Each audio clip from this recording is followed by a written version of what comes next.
Hello students, this is Neeru from AJV's international school Chica. Last video में मैंने आपको formal charge calculate करना सिखाया था कि हम किसी मॉलिक्यूल में एटम्स के ऊपर कैसे फॉर्मल चार्ज को कैलकुलेट करते हैं। Today I am going to explain the valence shell electron pair repulsion theory. According to this theory, central metal के अराउंड जो इलेक्ट्रॉन पेयर होते हैं वो एक दूसरे को रिपेल करते हैं। उनके बीच की रिपल्शन से वो इतने दूर हो जाते हैं कि फर्दर रिपल्शन नहीं रहती। उस एज अ रिजल्ट जिससे क्या होता है, मॉलिक्यूल्स की एनर्जी मिनिमम हो जाती है and minimum energy has a maximum stability. और जिस मॉलिक्यूल की एनर्जी मिनिमम होती है उसकी स्टेबिलिटी मैक्सिमम होती है। Now assumptions of this theory is the shape of molecules containing only two atom is always linear। जिस मॉलिक्यूल में सिर्फ दो एटम होते हैं उसकी शेप लीनियर होती है। जिस मॉलिक्यूल में तीन या तीन से ज़्यादा एटम होते हैं उसमें हमें एक सेंट्रल मेटल एटम को कंसीडर करना पड़ता है। अगर सेंट्रल मेटल एटम से जुड़े हुए एटम सिमिलर हैं तो उनमें सिमेट्री होती है और उनकी ज्योमेट्री रेगुलर ज्योमेट्री होती है। लोन पेयर रिपल्शन सबसे ज़्यादा होती है, उससे कम lone pair bond pair repulsion सबसे कम होती है। मॉलिक्यूल की एग्जैक्ट शेप डिपेंड करती है total number of electron pair present around central atom. Central metal के अराउंड जितने total number of electron pair होते हैं उससे हम मॉलिक्यूल की शेप को प्रेडिक्ट कर सकते हैं। अगर total number of electron pair 2 हैं तो स्ट्रक्चर होती है लीनियर। For example AB2। अगर total number of electron pair 3 हैं और 3 के 3 बॉन्ड पेयर हैं तो स्ट्रक्चर होती है ट्रायंगुलर। अगर 2 बॉन्ड पेयर हैं और एक लोन पेयर है तो स्ट्रक्चर होती है बैंड शेप।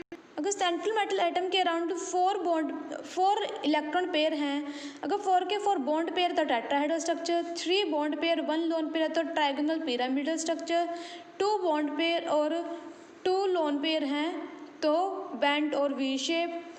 अगर सेंट्रल मेटल के अराउंड 5 इलेक्ट्रॉन पेयर प्रेजेंट है, अगर 5 के 5 बॉन्ड पेयर हैं तो triangular bipyramidal, 4 bond pair और 1 लोन पेयर है तो सीसा,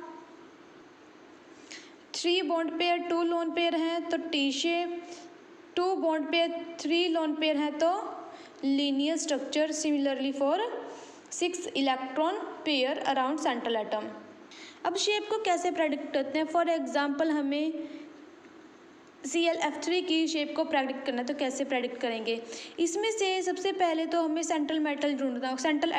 सेंट्रल एटम कौन सा है? ऑब्वियसली इसमें क्लोरीन होगा सेंट्रल एटम। क्लोरीन के होते हैं 7 वैलेंस इलेक्ट्रॉन और इससे कितने एटम लिंक हैं? 3 यानी कि 10 इलेक्ट्रॉन। अगर 10 इलेक्ट्रॉन तो इलेक्ट्रॉन पेयर हो गए 10/2 5 इलेक्ट्रॉन पेयर प्रेजेंट है क्लोरीन के अराउंड, जिसमें से क्लोरीन ने फ्लोरीन के साथ बॉन्ड बनाए हैं। कितने बॉन्ड बनाए हैं? 5 टोटल इलेक्ट्रॉन में से, जिसमें से 3 बॉन्ड पेयर हैं तो 2 बच गए हमारे lone pair. It means AB3L2। A chlorine के लिए 3 बॉन्ड पेयर हैं और 2 हैं लोन पेयर। AB3L2 के लिए हमारी स्ट्रक्चर है टी शेप। तो ये हो गया आपके पास ClF3 की स्ट्रक्चर टी शेप। इस तरह से हम मॉलिक्यूल्स की शेप को प्रेडिक्ट कर सकते हैं valence shell electron pair repulsion theory से। Now limitation of valence shell electron pair repulsion theory। Valence shell electron pair repulsion theory की लिमिटेशन क्या है? इसकी लिमिटेशन है कि ये सिर्फ कुछ मॉलिक्यूल्स की शेप को ही प्रेडिक्ट कर सकता है, सभी मॉलिक्यूल्स की शेप को प्रेडिक्ट करने के लिए एप्लीकेबल नहीं है। इस कारण से मॉडर्न थ्योरी आई 2 थ्योरी है, जिसमें है first valence bond theory and second is molecular orbital theory. First of all valence bond theory, it is given by Hitler and London इन 1927 और इसको डेवलप किया था पॉलिंग ने। इसके पोस्टुलेट्स हैं, first postulate is force of repulsion between the nuclei of the combining atom. Combining atom के nuclei और electrons के बीच में रिपल्शन होती है और इस रिपल्शन से मॉलिक्यूल की एनर्जी इंक्रीज होती है। न्यूक्लियाई और इलेक्ट्रॉन के बीच में अट्रैक्शन होती है और अट्रैक्शन से मॉलिक्यूल की एनर्जी डिक्रीज होती है।